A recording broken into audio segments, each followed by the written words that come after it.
The speaker is Nicasio Viña Davila, who is the Technical Director of the Caribbean Biological Corridor, United Nations. He's in Santo Domingo, the Dominican Republic.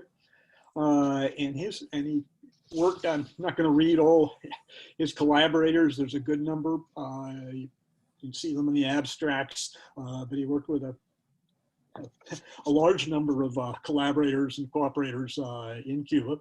And the title of his presentation, first in Espanol, Efecto de los huracanes sobre las aves en el este de Cuba, effects of hurricanes on the birds of eastern Cuba. So, Nicasio. Hi, thank you. Good morning. Before I start my presentation, I want to express our gratitude to the organizer for their invitation to present the result of our study. I'm sorry, I will speak in English, and I'm sure that it's a problem, but anyway, I will try it. First, biodiversity in Eastern Cuba. The biodiversity of the mountain of Sierra Maestra, this one, and Nipe Sawa Baracoa are located in this region can be considered of national, regional, and even global importance. Second, hurricane in Cuba. Cuba is prone to the impact of a tropical cyclone. 2007, hurricane, tropical storm, and tropical depression affected the island in the last 170 years. However, hurricane distribution has a higher frequency hurricane than an increase in intense hurricane than the eastern region of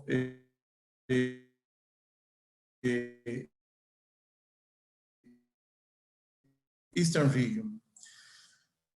23 hurricanes have crossed the eastern hurricane of category greater than 2 in the last 100 years before 1950. You can see here.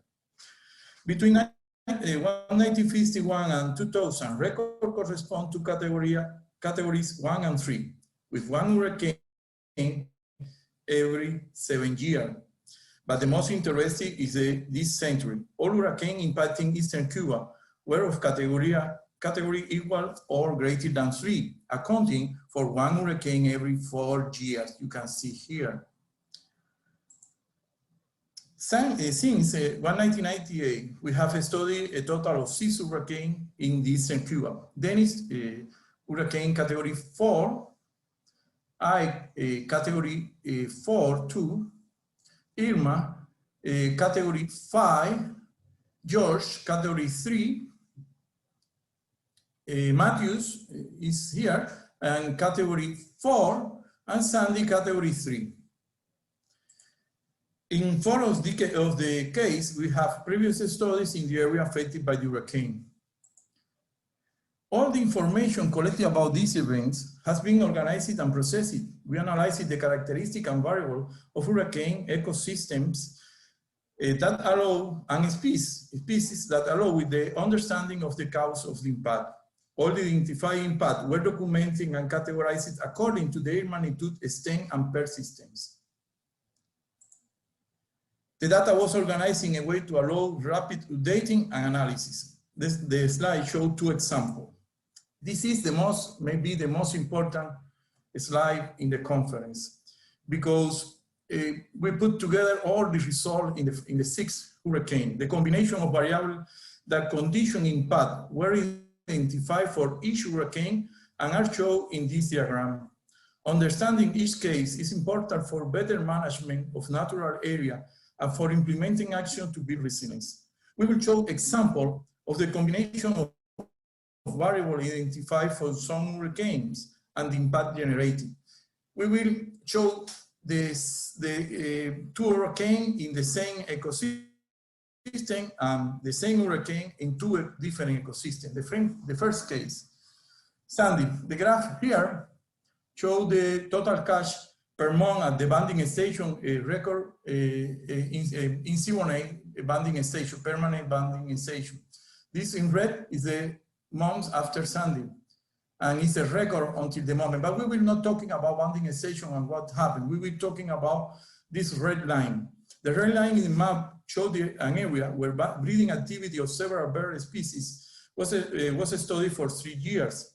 In this case, significant impact were produced due to the combination of characteristics like distance to the coastal line, the trajectory, intensity of the winds, and the spatial distribution of the species.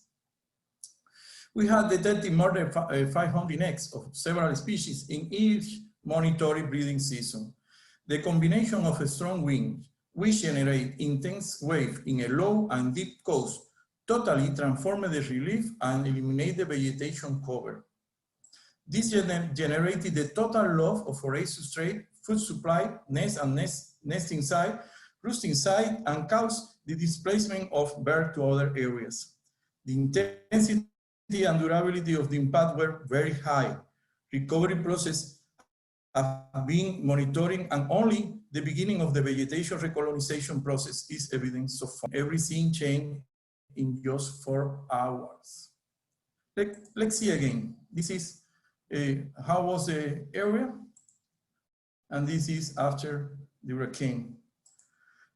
This is 2 months before, and this is the day after the hurricane. The extent of the impact by loss of habitat was only local, it's true, but for some species, it can be of significant effect. Cuban gnatcatcher, that is one of the species that have a higher number of snakes in the area. Cuban catcher has a distribution almost restricted to the Cuban cactus group, which is stretching along the coastal zone, and which, for the most part, is only comprising to a very narrow strip. Local, but intense and persistent impact, such as this one, can affect notably the population of this species. Their habitat, already in loss because of human impact, is further reduced by the impact of hurricane, which interrupt the population connectivity. The following case, also in Cuban cactus group, but another hurricane and other condition, show how different combination of conditions result in a diverse set of impact. The powerful Hurricane 4, Category 4, Matthew, had a slow travel speed, so the duration of the impact was long. However, the trajectory direction that crossed by here, the trajectory direction resulted in lesser impact to the south coast. Besides the winds are usually strong and in this area, and the Cuban cactus group here is well preserved, showing a strong resistance to the wind. We have carried out a study for Cuban gnatcatcher and Zapata sparrow distribution and abundance in this area. The study was repeated after the hurricane passed, and no significant difference were obtained. And the picture that we show in the top is a picture. The cocotrinas is very nice. It's well, not too many was broken for the hurricane. Same hurricane, but now we change the ecosystem, the Cuban moist forest. In this case, the combination of conditions to be considered changing. The characteristic of the mountain area impacted by the hurricane, such as a slope and aspect, type of soil and variable forest cover, combined with a heavy intensity and long duration of wind and rainfall, resulted in important landscape transformation. In consequence, the loss of food supply for any substrate, nest, and nesting site was almost complete within the high intensity hurricane wind zone, and very significant in every area. To illustrate the extent of the impact and its duration, we use the data available at Global Forest Watch. The map will show the loss of foliage and tree generated by the hurricane and its relation with the above mentioned variables. In the present map, we show area with loss of a year before the hurricane. Only a few areas of loss, red area, can observe it in the study area. You can see that not many red areas. This map shows the situation after the hurricane. The impact was severe and extensive, severe and very, very extensive. It's the same hurricane that have not created a great impact in this area, in other ecosystem and other ecological conditions. A year later, the impact had mostly recovered, but only the site that received the greatest impact remained affected by many of the landslide occurred. This area are where landslide produces that the damage is strong. The vegetation had a quick recovery, but this is an important winter area and habitat. Important winter area like for this species, black-throated blue warbler, that you have here the resident in the North America, and here the resident in the Antilles. And you can see that this is a very important area. I saw a paper in this event that showed that for some population is declining in North America. It's the same in our permanent bear banding station. Maybe have some relation with this event.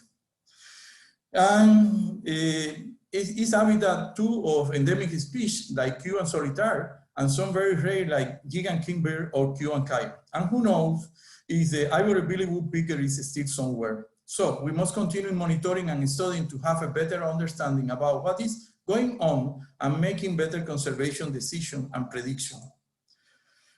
Must continue, this is the last one.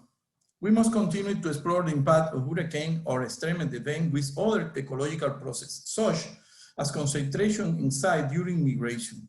The area circled in red, this one, is important bottleneck for bear migration, not only for raptors. The green dot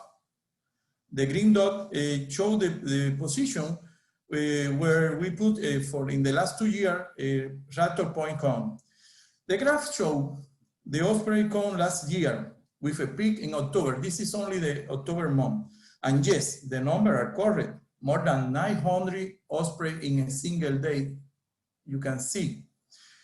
For those who, if somebody have doubt, we invite you to the next con if the virus allows it. One aspect to be evaluated in the future is the response of this species to the hurricane. In summary, we have tried to show the world of bioeco ornithology grid related to hurricanes. Thanks for your attention.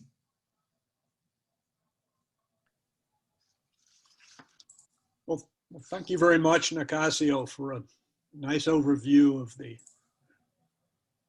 hurricane studies in Cuba. I don't see any questions here, but I do have a question myself. How about observations of reproductive responses in birds after these hurricanes? Well, that is a very interesting question, and we have different answers, but the most complete answer we have in Siboney-Jutici Ecological Station, that we have a permanent banding, that banding is 3 days each month. And it's different for different species. The situation for some species that like, I not remember the English name, in Espanol? Melopirra nigra. The bullfinch, the Cuban bullfinch. Cuban bullfinch. Exactly. Have declining after the hurricane, but other species keep normally and have a good approach. And in general, we have a good answer to the reproduction in the area after the hurricane that was very strong in Siboney-Jutici.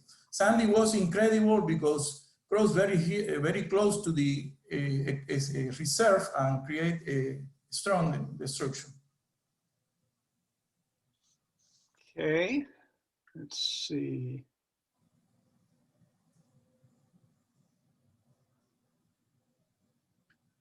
Aquí hay una pregunta en español en los question and answers.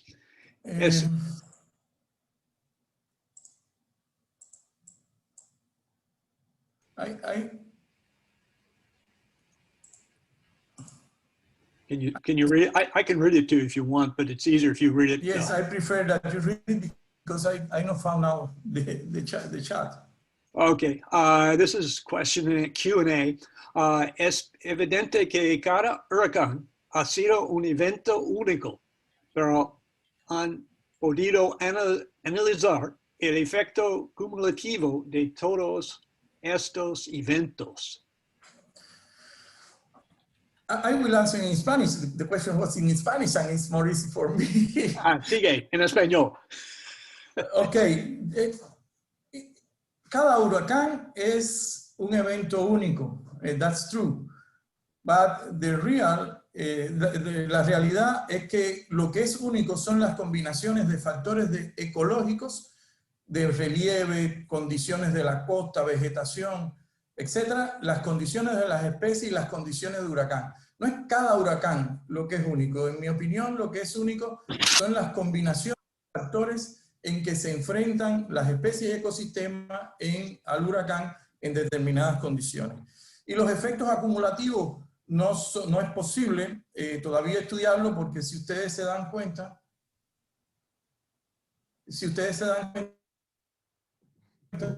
okay.